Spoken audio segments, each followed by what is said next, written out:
You just got home. As the door closes behind you, something inside you lets go. Your shoulders drop. You take a deeper breath, like after a few hours. You can finally breathe fully again. Nothing bad happened. No one hurt you. Everything was normal, even calm. And yet, there's a specific kind of exhaustion with you that doesn't come from an event, but from simply being around people. If this feeling is familiar, you don't need to go looking for a problem. It doesn't mean you're depressed or antisocial.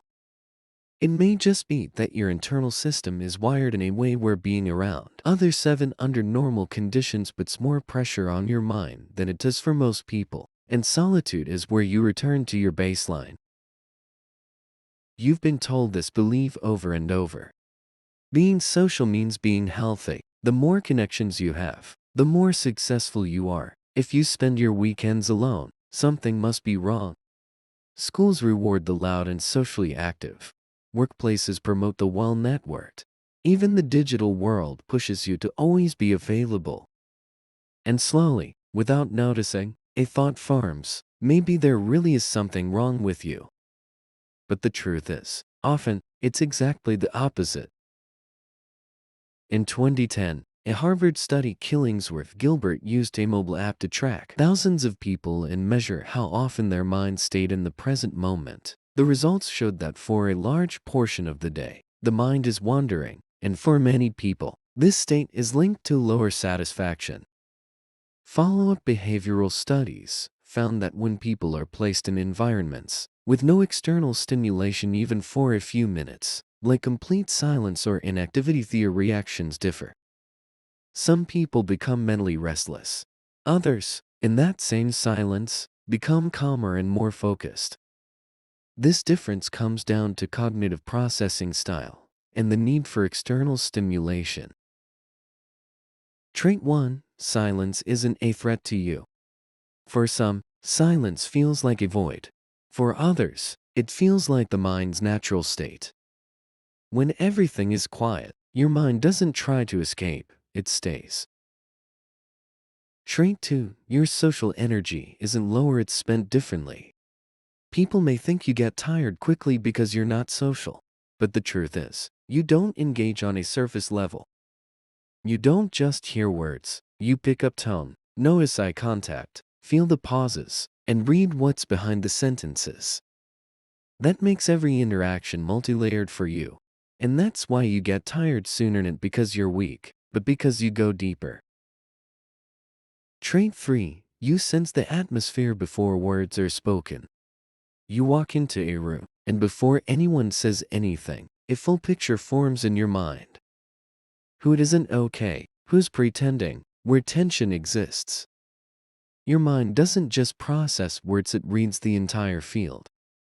So a group isn't just a group, it's a stream of information.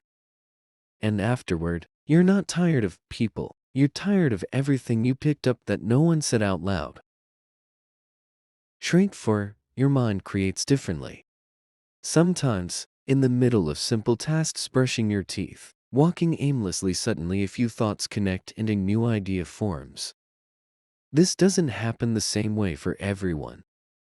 Research on creativity shows that minds comfortable in low stimulation environments are better at connecting distant ideas. So for you, silence isn't just calm, it's a workspace. A place where the mind stops reacting and starts creating. Trait 5. You don't connect quickly, but you connect deeply. For some people, being in a group means instantly feeling at ease. For you, connection is slower. You observe first, read the space, then step in. But when you do, you don't stay on the surface. You engage with the deeper layers of interaction. So your presence isn't light, it carries weight. Trait 6. Your mind keeps going after it's over. For others, when a social moment ends, it ends. For you, it doesn't. Your mind starts replaying moments, analyzing looks, pauses, unfinished sentences. Not out of obsession, but out of deep processing. That's why sometimes the real exhaustion begins after the interaction, not during it. Trait 7. You don't escape into solitude, you regulate through it. Solitude isn't emptiness for you. It's recalibration. A place where your mind returns from noise to itself, from constant input back to thought. That's why being alone doesn't bring fear or weakness. It brings clarity. An important question. If there were no fear of judgment, rejection, or making mistakes, would you still choose the same amount of solitude? Or is solitude the place where you distance yourself from pressure? A mind that doesn't fear silence. A sensitivity that reads the room before words are spoken. A mind that builds ideas in solitude. An energy that isn't wasted in noise. And an inner world that holds on to what's real. These aren't flaws. They're just a different way the human mind works. But the challenge is, people with this wiring often start to doubt themselves. Because the world tends to respond to loudness and quiet depth. And in the end, something remains that only a few truly understand. That moment when everything is silent, and for the first time after all the noise of the world, you hear your own real voice.